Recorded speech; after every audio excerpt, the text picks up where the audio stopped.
कुलबेली में आपका स्वागत है। यहाँ आप सुनेंगे बाल कहानियाँ, इतिहास के रोमांचक किस्से और संस्कृति से जुड़ी कुछ मज़ेदार बातें। मैं हूँ आपका होस्ट अभिषेक। आज मैं आपके लिए लेकर आया हूँ तेनालीराम के किस्से, जिसका शीर्षक है चमत्कारी जल। एक बार तेनालीराम के पड़ोस में रहने वाली एक महिला उनसे मिलने आई। उसने बताया कि उसकी सास उसे बहुत तंग करती है। लगभग रोज ही दोनों के बीच कहासुनी होती है। इस कारण उनके घर की शांति भंग हो चुकी। वह तेनालीराम से इस मुसीबत से बाहर निकलने का कोई सरल उपाय जानना चाहती थी। तेनालीराम ने उस महिला की सारी बातें ध्यान से सुनी। फिर वह उठकर भीतर गया और उसे पानी से भरी एक बोतल लाकर देते हुए बोला,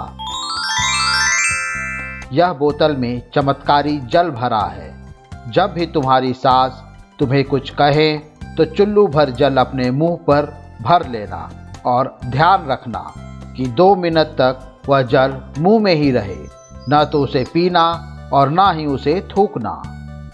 2 मिनट पूरा होने के बाद उस जल को पी लेना, फिर तुम बातचीत कर सकती हो। जल्द ही तुम्हारी सारी तकलीफ दूर हो जाएगी। वह महिला तेनाली का शुक्रिया अदा करके और जल की बोतल लेकर खुशी खुशी अपने घर चली गई।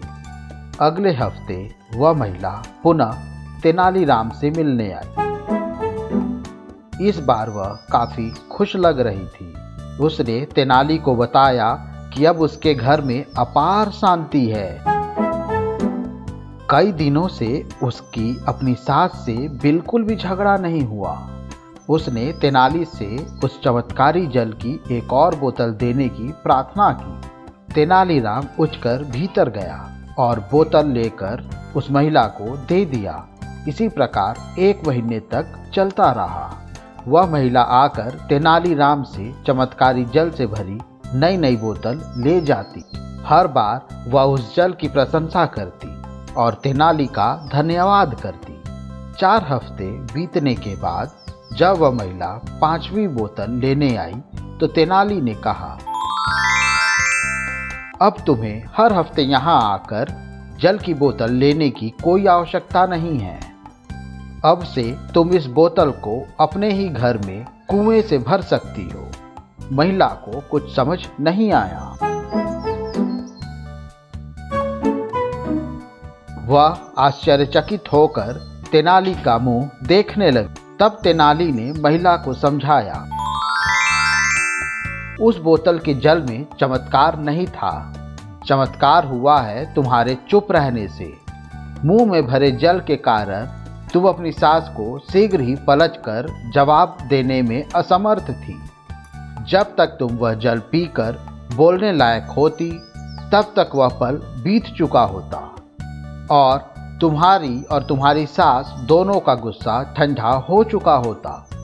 यही कारण है कि अब तुम्हारे घर में सुख शांति का वास है।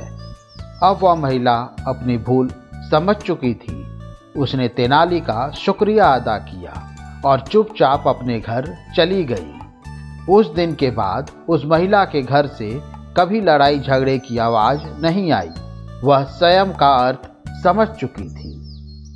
मुझे उम्मीद है आपको ये कहानी पसंद आई होगी। ऐसी ही और कहानी सुनने के लिए हमारे चैनल को लाइक और सब्सक्राइब करें। इस कहानी को ज़्यादा से ज़्यादा शेयर करें। जल्द ही मिलते हैं एक और नई कहानी या किस्से के साथ। तब तक के लिए धन्यवाद।